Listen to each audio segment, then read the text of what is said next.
করুম না তোমার সংসার, অতিষ্ঠ হয়ে গেলাম। যত দোষ ওই শালা ঘটকের। কিছু কইলেই ঘটকের দোষ দাও কেন? ঘটক কি তোমার হাতে হেরিকেন ধরাই দিছে? এদিকে ধরাই দিলে তো অন্ধকারে কাজে লাগতো, শালা পুরো আসলা মাছ ধরাই দিছে হাতে। আহারে, খুব জ্বলে তাই না?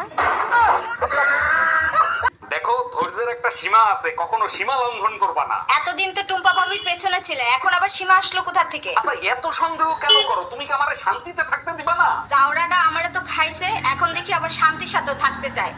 हम इसका पति है, हमको सिर्फ फांसी का सजा। মামুন, তোমাকে ডাকি, তুমি শোনো না? তাড়াতাড়ি খাবার খেতে এসো। দেখো, আমি তোমার স্বামী, আমার নাম ধরে ডাকবা না, তাতে তোমার গুনাহ হবে। আচ্ছা ঠিক আছে। ও ভাই, তুই আমার নাম ধরেই ডাকিস।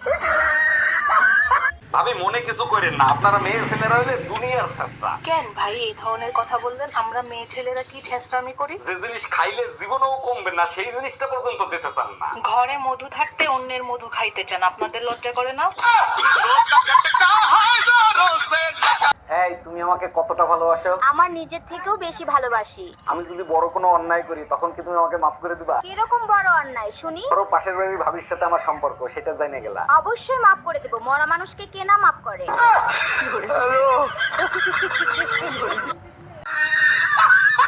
আমি জ্যোতিষীর কাছে যাব, তার গোপনে শুনাবো, তুই জ্যোতিষীর কাছে কেন? সুমন ফকিরের কাছে দিয়ে তাবিজ আনলেও কোনো কাজ হবে না। যারে আমার ভালো লাগে তারে কি পাবো? জীবনেও পাবি না। আমার সাথে চিটারি করছিস না, তোর কপালে টাকলা ভুরিয়েলা কাকু জড়তে। এই 20,000 টাকা দাও, পার্লারে যাব। বুঝি না, অযথা কেন পার্লারে টাকা দাও? তুমি তো দেখতে এমনিই সুন্দর। বলো কি, তাই নাকি? তাহলে কি পার্লারে যাওয়া বন্ধ করে দিব? অবশ্যই বন্ধ করে দেবো। আজ পর্যন্ত শুনছো কয়লা ধুইলে ময়লা যায়? কি বললা? আমি কয়লা?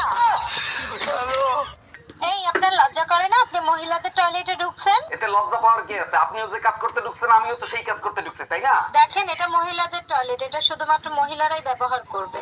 আমারটা কি মশলা কোটার জন্য তৈরি হয়েছে? ওটাও তো মহিলাদের জন্য তৈরি হয়েছে, তাই না?